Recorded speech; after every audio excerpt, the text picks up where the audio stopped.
Thanks for tuning in to another episode of the Digital Fortune Podcast, now under the DomainSherpa Network.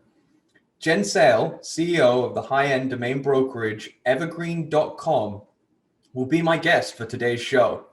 But before we get started, I'd like to give a quick shout out to my OG sponsors of Digital Fortune. First, we have Dan.com. Dan are one of the leading innovators in the domain name industry and widely renowned for their incredibly efficient domain aftermarket and easy transaction enablement for both buyers and sellers. I personally use Dan.com for many of my domain landing pages, and I love them. I've done lots of transactions with them this year, and it's so smooth and so simple. You guys should check them out. Second, I'd like to introduce secretbrokerage.com. Secret Brokerage specializes in domain appraisal, domain acquisition, and domain management. Don't forget to check out their tool, Sellable, for a numeric score that estimates the sale potential of a domain. Our third sponsor is none other than DomainSmoke.com. DomainSmoke has quickly become a domain industry favorite newsletter, and it's absolutely free. Dennis never misses a day of news, updates, domains going to auction, drop lists, and much, much more. So thanks, Dennis, for that great industry resource. Go check it out at domainsmoke.com. Finally, we have digitalstartup.com.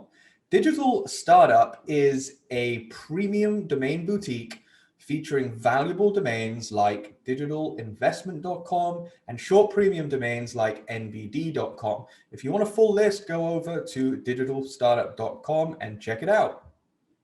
Thanks for listening to the show today, and a big welcome to my guest, Jen Sale. I hope you enjoy it, guys.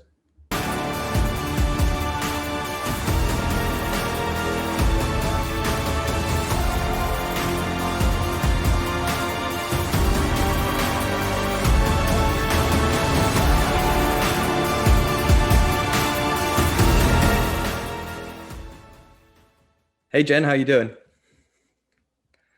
Hey, I am doing good. It's great to have you on the show. I didn't tell you before we started recording, but this is actually going to be the first show that's under the DomainSherpa umbrella. I'm actually joining up with them. So I know I didn't want to tell you beforehand, just in case you were like, I don't know, I won't jump on then. Oh no, I'm out. Hang on, see you later. Bye, guys. Exactly. No, so yeah, we've been talking about it a little bit, and I think there's going to be like a press release maybe like tomorrow or something, but you're going to be the first one. Oh, exciting. Yeah, I'm pretty excited. Cool. Yeah, exactly. So awesome. there's I'm really excited to chat with you. I haven't ever met you in person, I don't think. So No. that will have to be rectified at some point, soon, hopefully. Yes, fingers crossed. I'm waiting for the day that it's safe for us to travel again. I know. I feel like the Australians did pretty well, though. You guys seem to have handled it better than most. It's been really strict, but for good reason. Like, I was only saying to someone yesterday, like, people can make comments or criticisms about how strict it's been here, and it has been very, very strict. But like, I don't have a friend or family member. I don't even know anyone firsthand who's had it here. That's just me. Yeah, that's really cool, because that's not the case here. And that's like just devastating. Very sad. Yeah, no, you're absolutely right. It is sad, but we don't need to talk about that. But yeah, did you go to NamesCon last year? Like when it was like kind of like outbreaking, I guess. I didn't. Interesting story about that. That's actually a little bit domain name related. I had booked my flights, hotels, scheduled meetings. I was set to go. And Drew and I were actually messaging on Twitter. And I was like, at that time, people were kind of saying, oh, the people who are there's so much hype around this coronavirus. Like those people are overreacting. And I was talking to Drew and I'm like, Drew, I'm reading a lot of the same articles you're reading, and I'm starting to get really concerned about this because it was like literally like weeks within it all kicking off. And I said, what do you think? And he's like, oh, well, I'm not going. And I'm like, oh. And I was like, I have everything booked. And I'm like, and then I sat down and spoke to family and stuff. I'm like, I think I'm just going to hold off. So I had to go through, cancel everything. And yeah, chose not to go. And Yeah. I think it was, our conspiracy theorist minds were probably on par that day. Yeah, no. So like, I remember I talked to Drew as well, and I think he's probably the worst person you could have talked to, or probably the best person you could have talked to about it in hindsight. Yeah. But I remember him saying like, "There's no way I'm going," and then I was talking to my partner Josh Showen, and I was like, "Dude, like we're pretty close by. Like we should go, but like." This kind of like seems a little weird to me. Like this is like I was considering not going as well. Yeah. So, but well, Yeah. I guess Yeah. that's So I that's didn't why I go didn't to see you. that one, and I didn't get to go to the one before that either, unfortunately. But that was because my youngest started primary school. So I've Gotcha. made it a rule that if there's something on, like personally, that I just in the early days I would always show up for conference, but now if I've got family commitments and things on, that's what I'm going to choose. So yeah. So you got started kind of in the domain industry around 2002? Is that about right? Yep. Yep. 2002. And what were you doing before that, real quick? Um, for about a year after I finished uni, I worked for an online casino as a designer slash developer. So that's That's cool. actually how I got into this space. Coding, and then started working for Dark Blue Sea, also known as Fabulous, in 2002. Worked in the development sector for a while, coding different things. And the marketing manager at the time approached me and was like, why are you coding? And I'm like, I don't know. This is my job. And he's like, you need to be in sales and marketing. And I was like, really? Like, it may not appear so, but I'm quite an introvert. And definitely, I kind of like to sit back in when I first meet people, assess like the situation. And so I was like, how am I going to get on the phone and talk to these people? Like I would have mini anxiety attacks making phone calls to some of the domainers that I know very well now. Yeah. Because I was like, oh my God, I don't know what to say to these people. But I got over that. And now I do this. Yeah. Now you're like marketing, sales, podcasting now, all kinds of stuff. And don't you I know. participate in like a regular podcast as well? Like I saw something on Twitter, like something about Yeah. drinks. Well, I am Australian, so Yeah. yes. Yeah, so we started over a few drinks. We're just kind of doing it for fun. It's something like, it's not like a business or anything. And we've done a couple of interviews. We're still editing our latest one because obviously it's just like a side thing. It's just for fun. We haven't got that one out yet, but that was with Rand Fishkin from Moz Oh yeah, originally. cool. You got into the domain industry around kind of 2002, and that's when you started working for Fabulous. Yep. So at the time, that was owned by a guy named Dean Shannon. And Dean is like one of the very first domainers. So he is in the same caliber as Rick Schwartz, all those guys who like first started out. And when I first joined, the portfolio was a lot smaller than what it grew to. So when I did start there, I think there was like 20 people and the portfolio was maybe in the 50 to 100K names, but that grew to 500,000 and 75 employees at one stage. Wow. just managing this portfolio. Wow. Mm. Cool. And It you was were just doing, interesting to doing be like at the sales company and most to of see it. it go through that. Yeah, no, absolutely. You were selling the names, right? So sales it was funny because 2005, I had my first son. So I took maternity leave. And prior to that, I was managing what was called the Dark Blue Affiliate Network. So we had our own affiliate network with advertisers and affiliates. And we did that to monetize different domain names with their ads. And when I came back, everyone was kind of like, oh, well, what do you want to do, Jen? Because we're going to retire the affiliate network.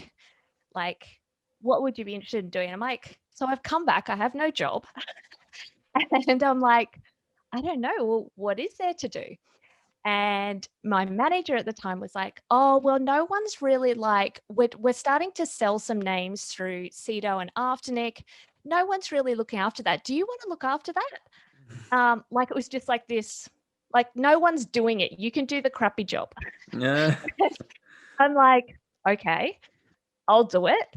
And then within 6 to 12 months, working really closely with those guys, we started to see some growth in that and people started paying attention.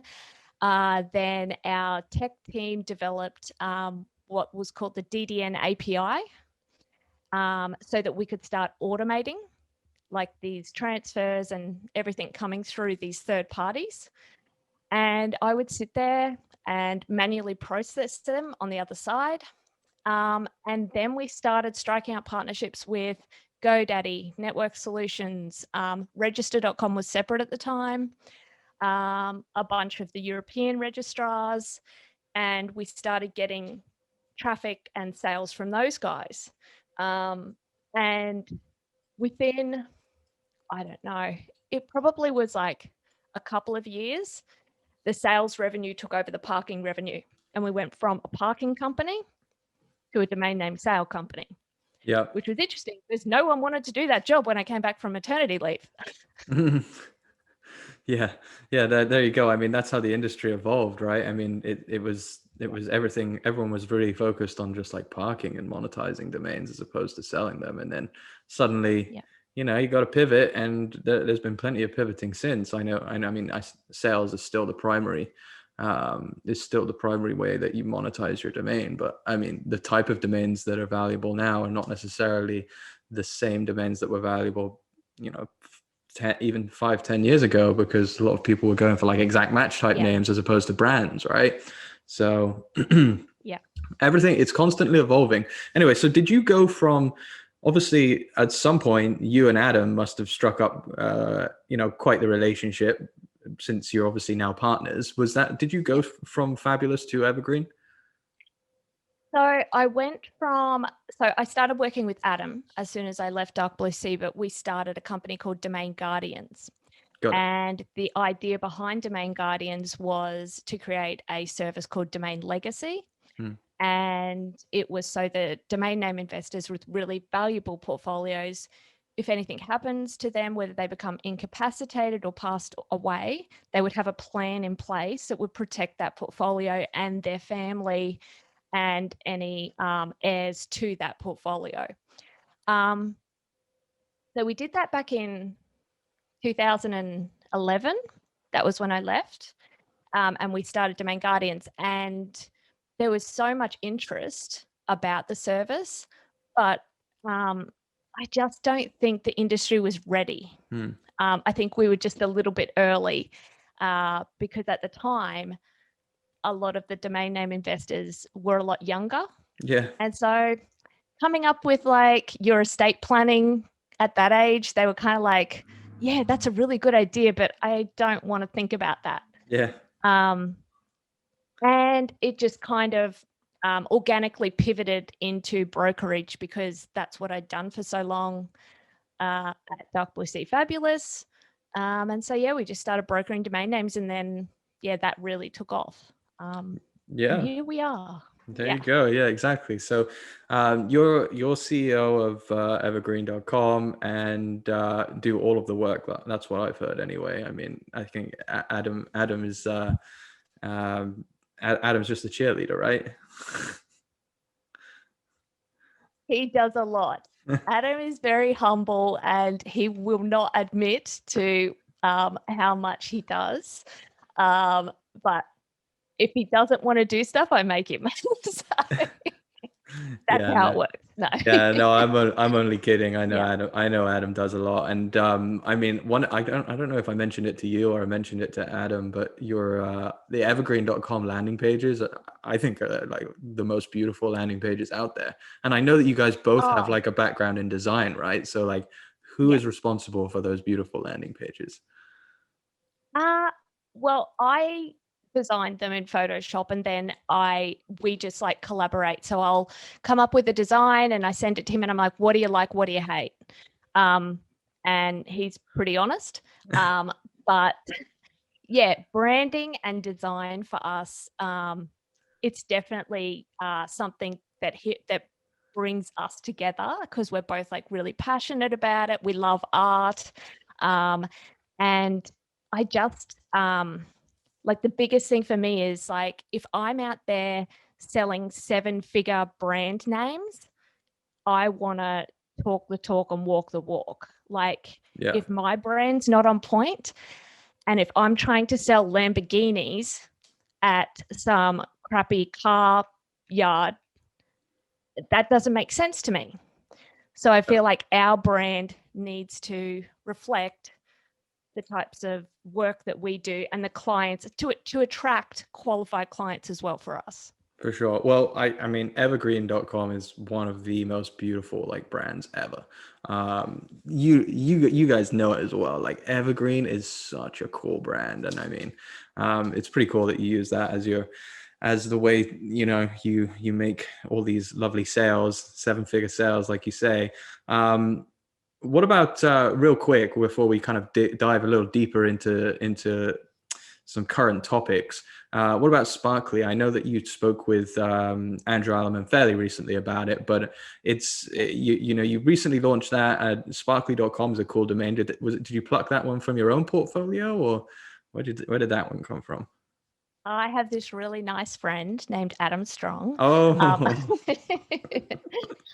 So Sparkly is one of Adam's names. And I basically came up with the idea with a friend of mine, Luke, who I went to high school with, who's also a designer and a developer. He's got like a really successful development agency.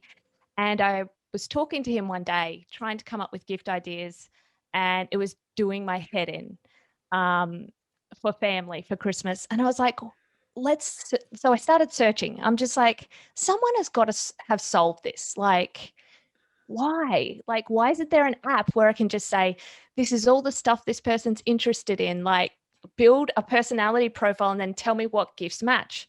Well, that's actually really difficult. yeah. Everyone's personalities are different. So every time you're trying to curate gifts for an individual, trying to automate that is hard. And that's the problem we're trying to solve. And we are getting there. I don't think it's going to be something that we'll figure out overnight. But you know, I'm not in a rush either. I'm just interested. Like the psychology behind it.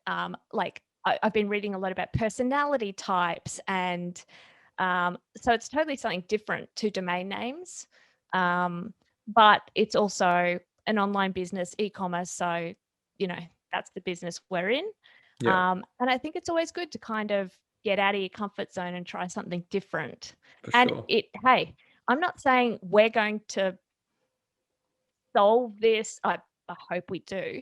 But that's the goal. We're going to try. But yeah, I'm just kind of in it from a, um, you know, speculation kind of Yeah. standpoint at the moment to see how it goes. Speculation / passion. Yeah, I just find it interesting.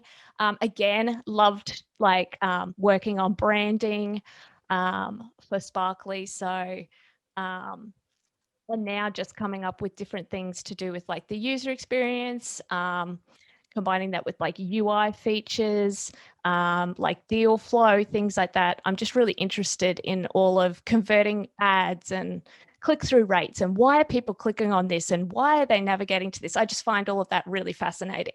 Yeah, that's really cool. I love it. Yeah. So, I mean, if you guys are able to, solve all the problems you want to solve, like, I would definitely be a customer. That's like, I mean, the hardest thing is buying Yeah. gifts for anyone that is, anyone that I have to buy gifts for, especially my wife. It's so hard. Right. So, Right. yeah, yeah, Exactly. I super hear that cool. every day. Yeah. Yeah, I love it. So, okay, so Evergreen, how are things going with you guys? Are you having a good year? Is 2021 started off with all you wanted and more? Yeah, this year for us to date, particularly even over the last few weeks, is just insane. Um, like really blessed, stars aligning for us. Um, we're we're doing okay. You're doing okay. So yeah, we're doing good. Good. I was worried about you guys. I gotta say, I'm Oh, glad you're okay. doing all right.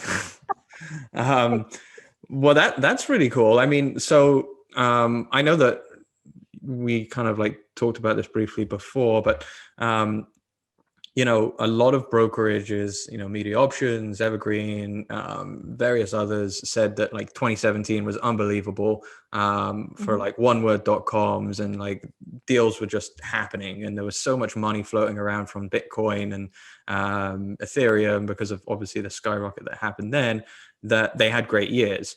Do you feel like I mean, 2017 for you, was it like that? Would you say that you had a really good year in that kind of time period? Yeah, Yeah. definitely. It was one of our best years for sure.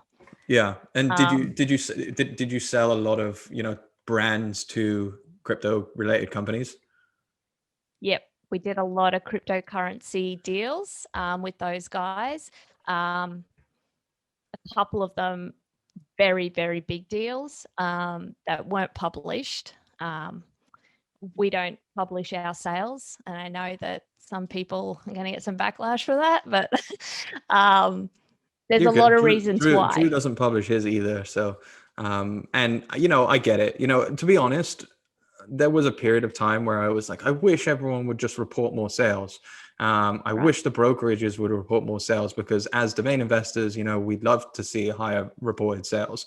But the Yep. thing is that actually domain brokerage and domain investing, they have there's different interests in mind, right? I mean, the domain Yep. brokerage side, the interest is really in the eyes, is really in for towards the end user.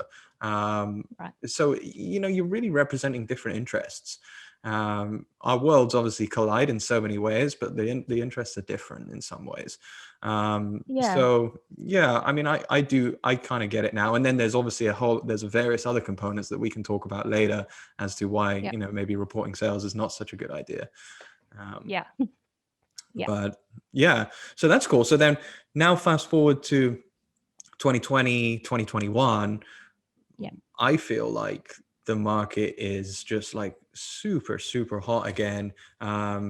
And, there are a few reasons for that, but obviously crypto is kind of like having its second cycle, I would say. Yeah. Do you get the Mhm. same, are you getting the same feeling about the market and the type of clients that are approaching you than kind of the 2017 time? Like I've definitely seen a pickup in the inquiries, and they have been even more so in the last couple of weeks for whatever reason. I do feel like the market's always going to go through these ups and downs. It's a bit of a roller coaster. That's one thing I've learned about domain brokering. You can go a month and you're like, where are the big sales? Like, what am I doing wrong? And I'm sitting there going, should I even be doing this? And I'm sure there's a lot of investors and brokers out there who think that. And then you'll have a cracker month like we've just had, and you're just like, well, this is why I'm doing it. Yeah. Um, so yeah, like trends will come and go. I do feel like we're at the peak of a few different trends going on, like the ones you mentioned. And then, yeah, we've also had this influx into the space of new investors and interest into domain names. And I mean, I've seen that the most on Clubhouse, which, you know, for us as such a niche, tiny industry, like it makes it interesting, you know, to see like different opinions. I mean, because so many of us have been in the space for so long. So I know what Adam thinks about something, or I can message Braden and ask him about something. And, you know, we all pretty much know where we all stand. But then when you've got a whole new group of people coming in and the topics that they're discussing are really different to what we normally talk about. So that's interesting. For sure, for sure. I mean, interesting is one way of saying it. There's no doubt about that. You know, I think that's a nice word. But interesting is cool. That's the word I picked before I came on here, because Yeah. I was like, you're going to ask me about Clubhouse, and I'm going to go with interesting. Do you know what? I think that's like an English or Australian word to use in that kind of situation, because like Right. when Christine, my wife, who's American, obviously, she says something that I'm just like, I always say like interesting, you know, like, and yeah, you know, so I think interesting is a good word to use there. But you know, talking about Clubhouse, I personally see that, you know, there have been like various different, really, like, I would say, like, important things that have an effect on the domain industry. And I think that it all kind of the overarching theme is kind of like digital, right? And it kind of all got accelerated by COVID. But then, so like COVID being one of the, you know, everyone's talked about this loads of times, like so many podcasts, so we don't need to go too much into it. But obviously, COVID has accelerated digital thought processes from, you know, companies, entrepreneurs, and etc. You know, tenfold in the last like 12 months. So that obviously has an effect on domains. But then you've also got things like you know, crypto that's taking off. You've got NFTs now that seem to, you know, be bringing more money into, you know, essentially investing in digital assets. Then you've got, you know, handshake domains, which has just been like a really big topic over the especially for me, it's been like the last 60 days that it looks like handshake is just like blowing up among people. And obviously that's another component of people just like talking about digital assets and domains and stuff. Like it's all within the same kind of ecosystem. And then you've got Clubhouse, which is, you know, bringing all these people together.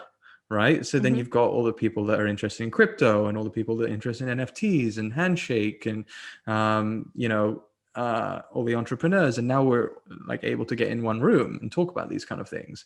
So for me, all of these things are having a positive influence on the domain industry. Do you kind of see it the same way? Yeah, I do. Like, I mean, not everything has been rainbows and sunshine on Clubhouse, as you know.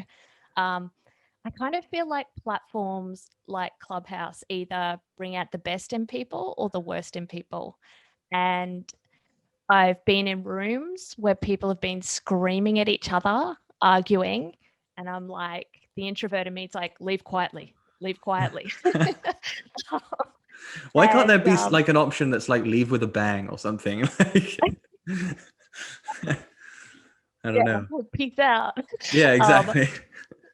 But then I've been in some great rooms, and, you know, some really interesting domain name rooms, and non-domain name rooms. So I'm interested to see where that app goes. Like, having been around when Twitter first started and Facebook first started, and you would probably remember, maybe you don't remember, you're a lot younger than me, but when Facebook first started, you had a very simple profile where you answered like 4 or 5 questions and you could just write a status. You couldn't upload photos. Initially, I don't think people could comment on your status. It was just like, you'd be like, going to the shops today. Woohoo! Like, it was so random. Kind of like more Twitter-esque. Right. And now you see where that's evolved to. You see how Twitter's evolved, Pinterest, like any of these platforms. So it'll be interesting to see where Clubhouse goes. For sure. Yeah, there's no doubt about it. We probably have no idea like what this is going to look like, and they're obviously going to keep iterating. So yeah, no, I definitely agree with that. I mean, I think it was Adam actually that may have mentioned this, that he was in a room where a bunch of people were talking about digital assets. And he said, and I think it was, I'm sure it may not have been Adam, it may have been someone else, but I think it was him who said that domain names wasn't even mentioned. Yeah. So, which is, what does that mean for us? Like, do we just do a poor job at like illustrating that these things are assets for companies and individuals? I don't know. And one thing that I'm always thinking about is like, where are domain names going? What does the future look like for us as an industry? Because on the occasion, I will get feedback from either my 16-year-old son or his friends, or some of my friends' kids who are like 18, 19, and they don't even use browsers. They just use apps. Yeah. So think about that. Like, I don't know. I think it's interesting. Like, I mean, the people that I'm speaking about, the younger people, are still in school. So maybe when they do progress into careers and companies, that may change, because perhaps the internet, the browser is to be a more mature platform. I don't know. It'll be interesting to see what happens. Yeah, I think that any domain investor that says they're not like a little bit, I would say maybe someone who's got a large portfolio, I think might be worried at the fact that to the younger generation, domain names are not important. And I think that is actually a fair thing to say, is that the younger generation don't think domain names are important, whether they're entrepreneurs or whether they're consumers. Right. And I had someone in a Clubhouse room the other day. His name's Adrian. Nice kid, younger than me, which is like quite rare these days to find someone who's interested in this kind of space that's young, like, because like that's what we were kind of talking about, is that like there's not that many domain investors that are that young. And I would expect, like right now, especially with everything that's going on, that I would see loads of people like that, all these guys that are interested in like NFTs and crypto, like why wouldn't they be interested in domain names and stuff? They're more interested in like social media handles. Right. Yeah. Social media handles. Ugh, headache. I know, but they don't. But I think that we have pretty good reason to say, like, it is. Why would you want to invest in like social media handles and your social media like status and all those followers when it can get easily taken away? But I don't know. People don't seem to worry about that too much. Yeah, I think I think social media handles, club names, domain names, they all fit into that or under that brand protection umbrella. And I think they're all important, when managing your brand online. It's always something that, we always tend to have these side discussions with clients, buyer clients, like what handles they have. What name they're going by. Is it the domain name, or do they have a completely different social media handle? I think they're all important, and they all, they're just crucial to like your online brand. They serve different purposes, right? I mean, the way Right. the reason why you invest in social is not the same reason why you invest necessarily in a domain name. It's you use them, they complement each other, but you use them for different things. Right. Exactly. So yeah. I mean, when you think about like going off back to the topic of domain names, we talk about those like crypto and NFTs, and then within that kind of blockchain and decentralization realm, we've got handshake domains that have been so popular recently. And I haven't done like loads and loads and loads of like research and everything. I haven't been bidding on them. I'm not like super into it, but I know enough to like have formed an opinion about it. And one thing that I just can't get my head around is the fact that I personally feel like it's a lot of kind of like the crypto community and people that are really interested in Bitcoin, decentralization, that are, quite obsessed with Handshake and an alternate root DNS system. And I like the thing that I don't quite understand is like at the end of the day, these like domains and stuff, they're for end users, right? Everything is for an end user. That's why they have value. But I don't see end users today, at least the ones that matter, the ones that make up, the majority of the value. I don't see them having an issue with, a centralized root system. I think that, in fact, I would say most of them probably are, they want a centralized root system, like it's beneficial to them. And they've invested a lot of money in acquiring those domain names, as well. So I don't know. I just find it really, I find it like it's targeting a certain area of and I guess a certain community that maybe cares a lot about decentralization, but the bulk of the value that you would hope to derive from creating a root system, I don't think they do care about it. Well, that's my opinion. What do you think? I think as like a brokerage company, I don't really pay too much attention to things until I have to deal with them. Yeah. So unless a customer or a client comes to me and says, Jen, this is how we want to acquire or sell the domain name, then it's just not on my radar. So I hear people talking about it and it's like, oh yeah, it's just, for me, it's just a little bit of noise, but until it becomes relevant within my business, I really haven't looked into it much. Yeah. I mean, I think that's fair. I don't think that, for me, I think about it from like, is it worth me like investing a few dollars into acquiring these domains? It's like maybe like a hedge and whatever, which maybe it is, but yeah, like you said, you're not going to get people coming to you and saying, hey, can you secure me that Handshake domain? For a long time, I would suspect, and probably never. That's my opinion.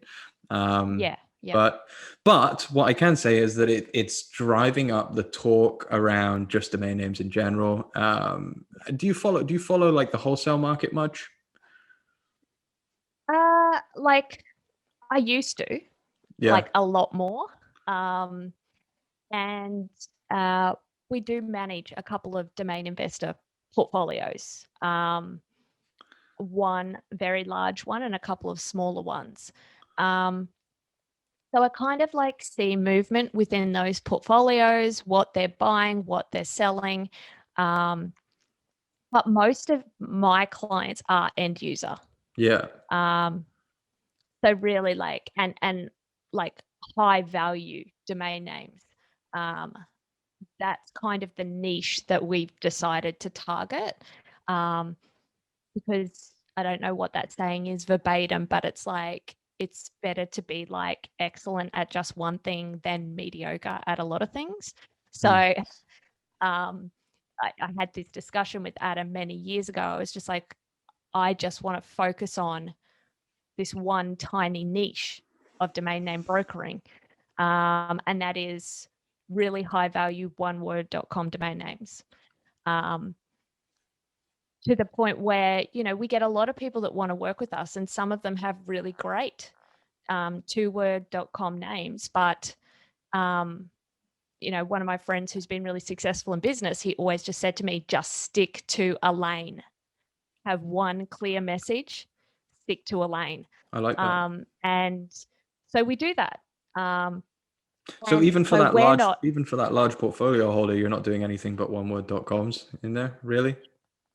So we do get like sale inquiries for them, but that whole entire process is quite automated within our own system. But But yeah, our focus, like the core focus for us, is definitely buying and selling those big names. And you're not going to sell those every day. And it was interesting because I heard Rick Schwartz speak on a Clubhouse the other day, and he was like, my aim is to sell 2 to 3 domain names a year. And similar to us, like we're not a volume business. Like I don't need to sell 100 domain names, in a year. We can sell 10 domain names and make the same revenue. So that's definitely our focus. Yeah. No, yeah, that makes sense. I think focus, that's the right word. It's focus. Focus is certainly important, especially when you're especially actually, I mean, for me, I think about the industry from a different, kind of a slightly different standpoint, because I'm an investor. But when you're looking to build a business, I think focus is always key. Get money.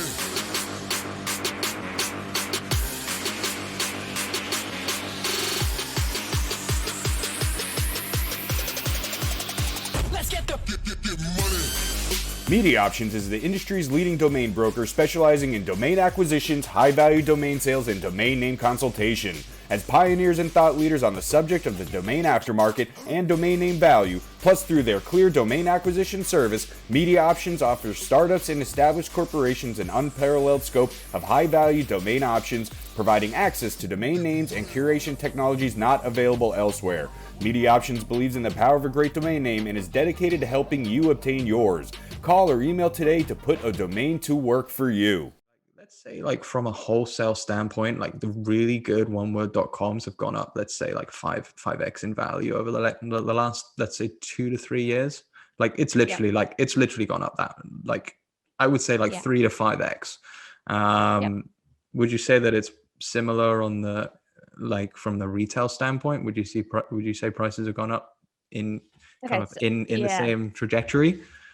For sure. So when I say like we don't really do wholesale, like we do still acquire domain names for some very well-known domain investors. Right. So those guys, but when they work with us, when they work with Evergreen, they are looking at that over $100,000 range.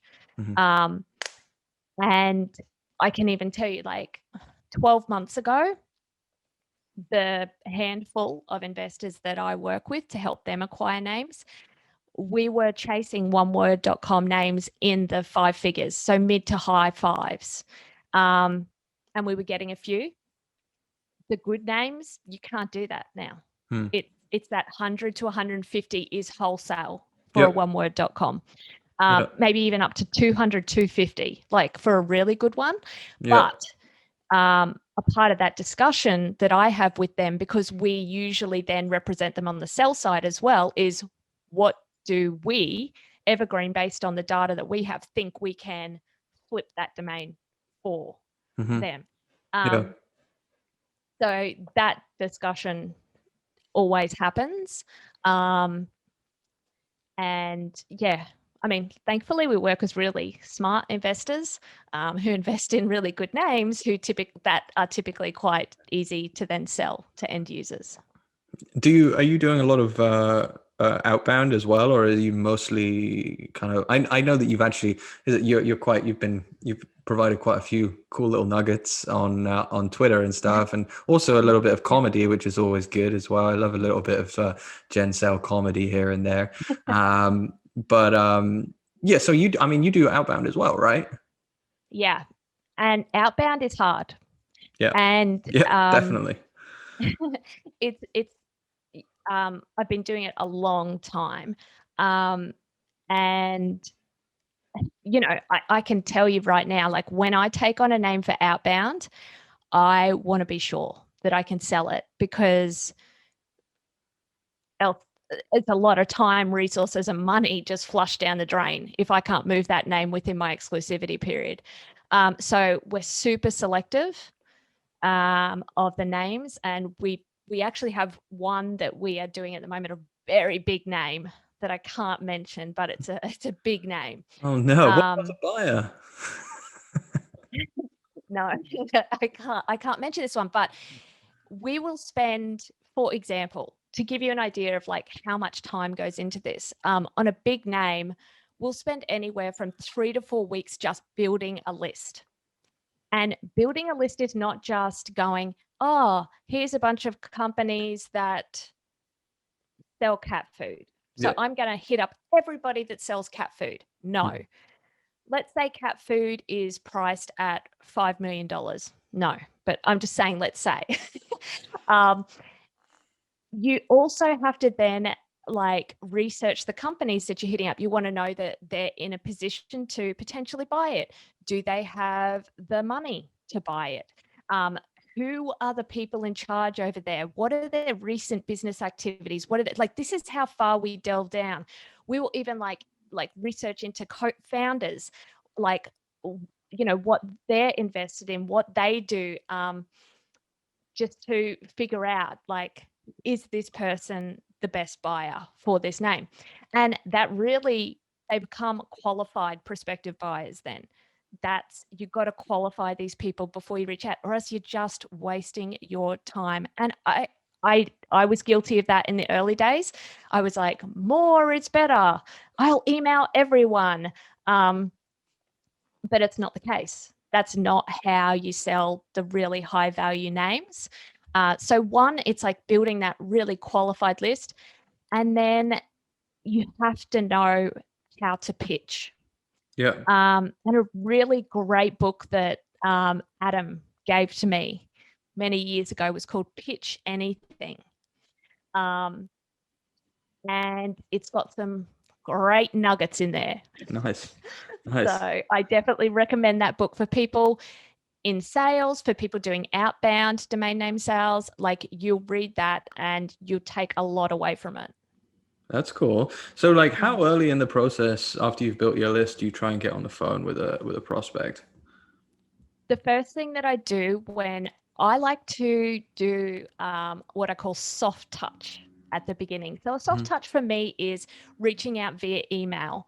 And one of the nuggets that I did tell people on Twitter was always copy someone else in when you're emailing an executive or a C-level representative, because it makes them accountable and it can create a conversation with them, and they become more motivated, whether it be for or against, to get back to you. So I'll email them and I just kind of gauge, do you have any interest in this domain name? Like, do you have any questions? Do you want to discuss it? But always hitting them up, get them on the phone. And if possible, get them face to face. I mean, it's so hard these days. But we have not been shy saying I'll jump on a plane to the States. This was pre-COVID. And, you know, Adam would be like, just get on a plane, just go see them. And that would be the extent that you'd have to go to. I mean, if you're dealing in like 7 figures or even the 8s, if you're selling a name for 8 figures, if you think that you're going to sell it through a couple of emails, you're not. Yeah. No way. It takes a lot more than that. Yeah, unless it's voice.com. I'm sure that was like probably the easiest 8-figure deal ever. Yeah. I don't know. I mean, I don't know much about that deal, but my understanding is that it was quite quick and it was a bit desperate. So, and I do see, we see that too. It goes one way or the other when you're doing the big deals. They'll either like happen within overnight or like 72 hours. Whoa. Like, it's super quick, or it's months and months of back and forth with contracts. Even the negotiations take a long time. And sometimes you're getting down to like dollars. It's just crazy, but it's worth it in the end. Yeah. Oh, well, it's certainly worth it in the end. Yeah, no, absolutely. Right. Yeah, no, that's cool. So, let's talk a little bit about kind of like current events. So we know that right now, there's been a little bit of chatter on various news like media outlets and name pros about this kind of like saga with Brent's names that got locked in GoDaddy because of I guess some legal disputes, let's say. I mean, a lot of people are talking about what that means for them and their portfolios and the security of their names. And just, I feel like it's an interesting topic in general, in terms of, who you get your names from, or, the security of your domains, and the privacy and the privacy, like all of those things now kind of come into question. I think people are going to start to be a little bit more careful there. Right. And I think, I mean, I am a very big advocate for treading carefully when dealing with someone I don't know online.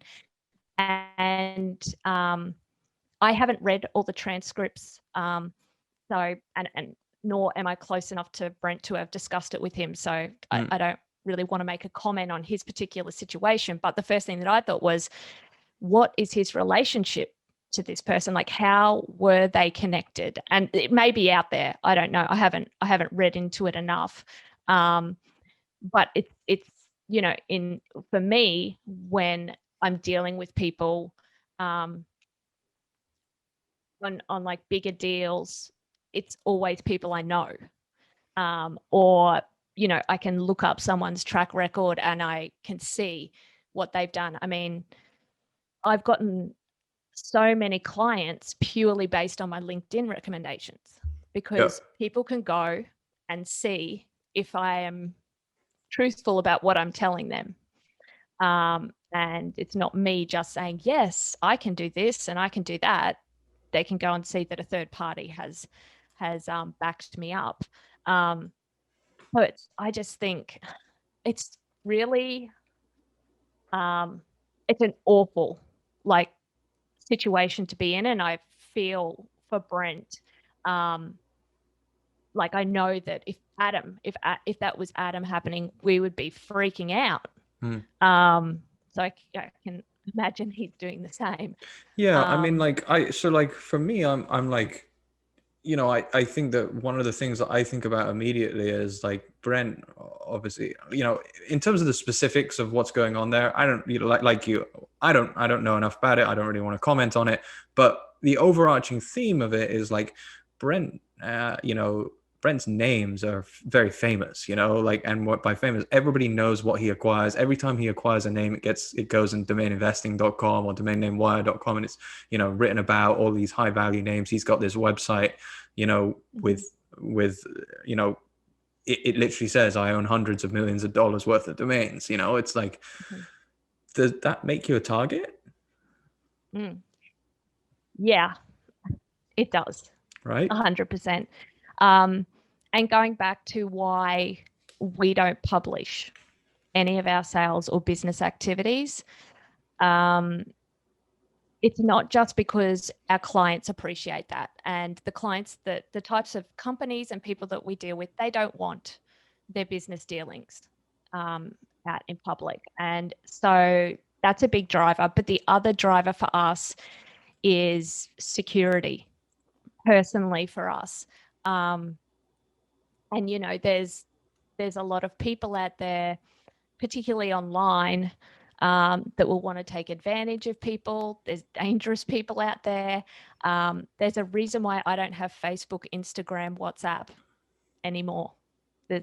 I don't have them. I'm very careful about what I do say and share on social media, although sometimes it's really bad jokes. I like your jokes, by the way. I get it. Like your humor is very similar to my humor. You've got the Brits. Yeah. I mean, I think that the Brits and the Aussies kind of get it. And I think I got a couple of other friends from the UK. They all get it, but I'm just like, I think some of my American friends are like, I think Jen's crazy. What was the other one? What was the one the other day? It was like someone wrote, "I need a sale," and you were like, "I'm right here." I was like, that was too good to pass up. That was too good. You got a lot of likes on that one. Yeah. He left that way open, so I was I've got to do it. Yeah. But look, yeah, I think the biggest takeaway from this situation that we're seeing unfold right now is just always be sure to protect yourself. Be really careful about who you're dealing with, whether it be a service provider or a broker or a client. Like, do that due diligence and protect yourself always. Yeah, yeah. I mean, I think that it's yeah, like you said, it's eye opening for a lot of people in terms of like, how easy it is to potentially be taken advantage of, and I don't know if that's the case in this scenario, but with the surface level things that I've seen, it looks like there are a few loopholes that you can get taken advantage of and get in a situation that is certainly scary for most people. So and there's a lot of talk about how it's handled and how it might be handled differently at different registrars. Again, I do business with GoDaddy. I like GoDaddy. But there's undoubtedly going to be some questions circulating about how is the right way to handle a situation like this going forward, because now everyone feels like the kind of like the playbook is out there in terms of like how you can take advantage of someone if you know that they've got a bunch of high value names, right? So yeah. And I think it's interesting about the registrar topic that you brought up. And I'm definitely not an expert on ICANN policies or regulations at all. We've got someone who handles that for the couple of registrars that we operate. But GoDaddy is an intermediary in that whole entire situation. And I recall when I worked at Fabulous, we would receive many UDRPs that would come to the registrar for the registrant. So whether it be that we were sent a copy or we were sent the only one, we would then have to pass that on to the registrant. And there were policies and things that we had to follow per ICANN's rules and things like that. So I think a lot of people are, throwing a lot of shade GoDaddy's way. And I know that Paul and Joe would have been copying it in email and messages from a lot of people. And it has, a lot of people are moving their names away from GoDaddy because of this, because they think it's, GoDaddy shouldn't have taken this action. But I don't know enough about what their legal responsibilities would be in that situation in terms of liabilities. And people like Joe and Paul would just be doing what legal are telling them to do. Yeah. As I would just be saying to my lawyer, what do you want me to do with this? Yeah. So we just need to see how that unfolds. Yeah. I mean, the thing is, it's just worrying for the people that like make a living from domain names and or pour their life savings into buying high value domain names, right? Like, it's like for Brent, it's okay for his names to be locked up. I mean, okay for his names to be locked up over the course of, whatever it's been, like a year, because he's obviously done so well and he's got plenty of cash. He's got other businesses. Like he's not like hurting, right? But like for someone who was like, it was their primary business and maybe they didn't have like massive exits like Brent, like could be life ruining.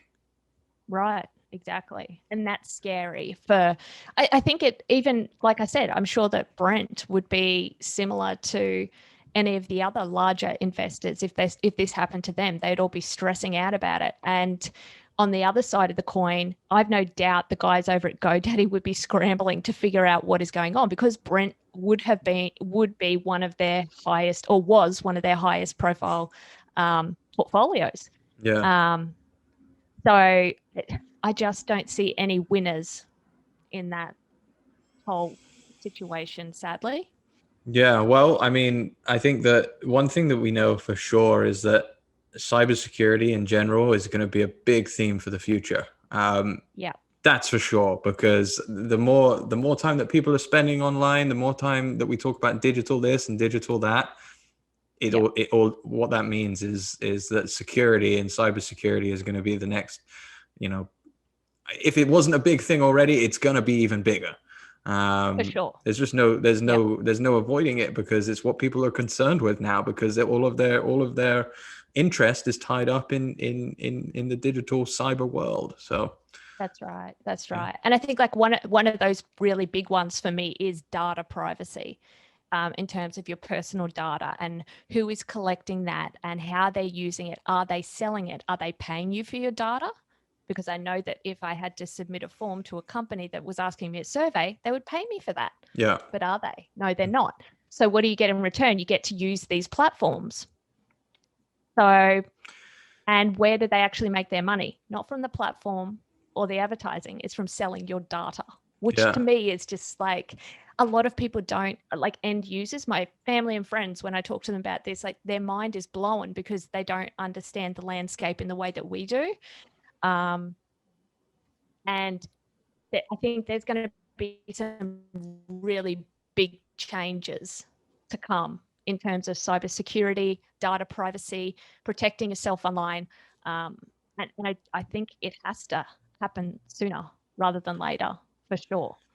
Yeah, there's going to be social media in general. There is some kind of reckoning coming in that regard. Like I think that the heydays have been, fine and strong and good and well for these companies for a long time, but there's certainly a lot of attention on that data now, and how it's used and why it's used in the way it's used, and politics is involved with it as well, right? In so many ways. And there's one thing I know for sure is that there's a reckoning approaching.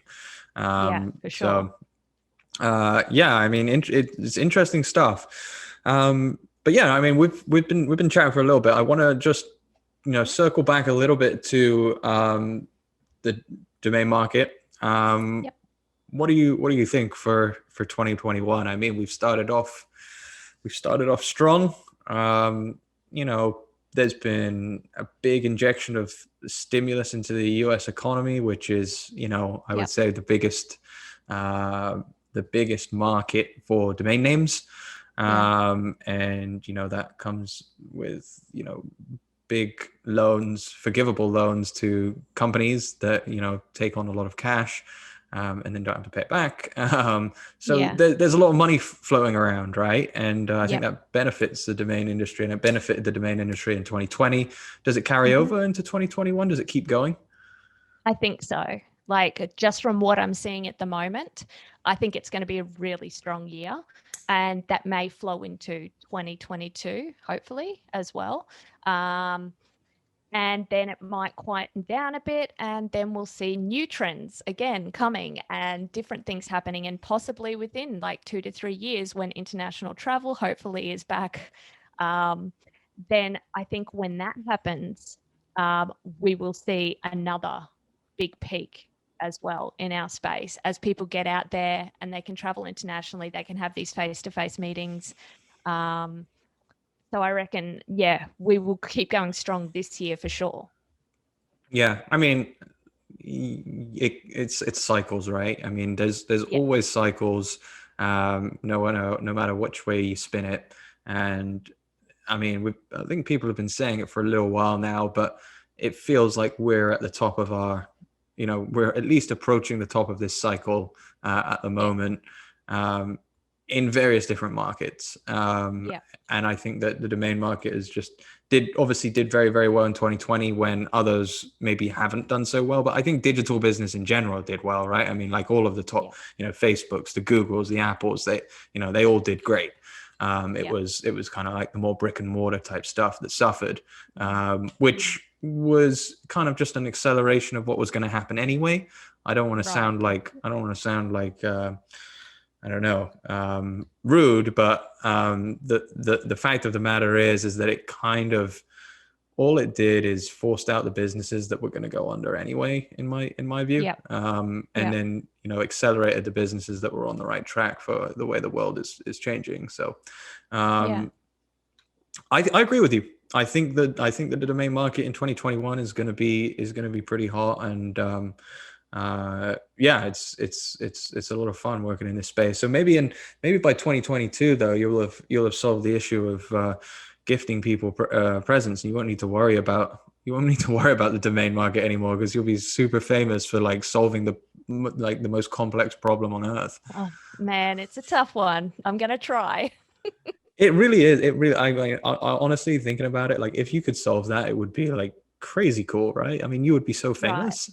Right. Oh, but I mean, you just think of the other possibilities with technology like that, in being able to profile a user and their personality type and their interests, and commercializing that can be applied to a lot of things. Without stealing their data.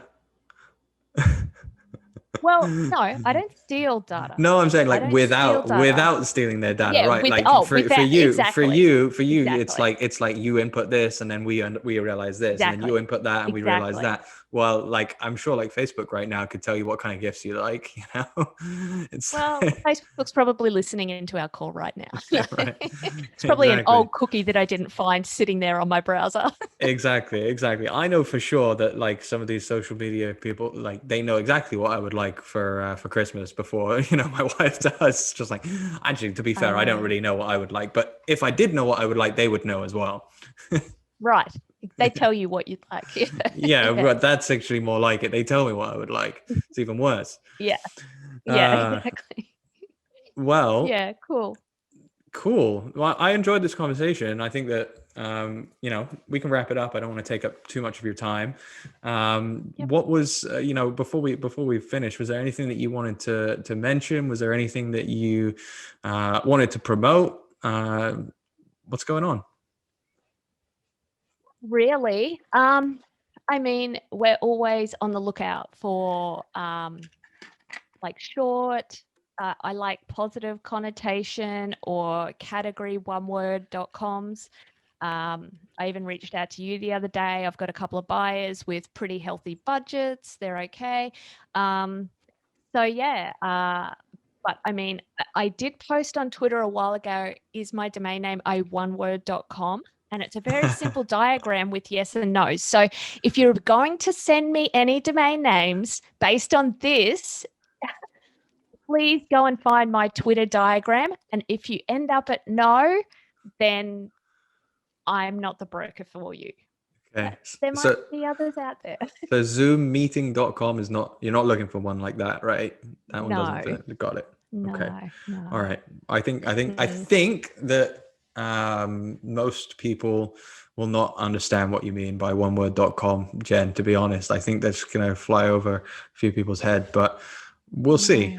That's why I created the diagram. And I love the diagram. I couldn't believe I had to create it, but I still use it to this day. So, but yeah, it's still good. Absolutely.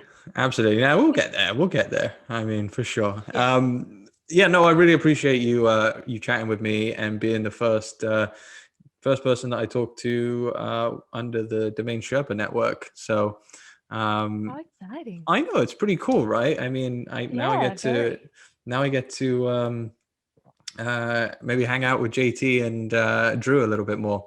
Ooh, yes. Maybe even get a sneak peek into the media options world. No, I don't think so, but I don't think so. But no, thanks a lot, Jen. I really appreciate you talking with me. I feel like it was a really good topic. And yeah, if you have any good oneword.coms, you can reach Jen. Go to evergreen.com. Definitely. Thanks for having me, Josh, and have a good one. Thanks, Jen. Thanks. Bye.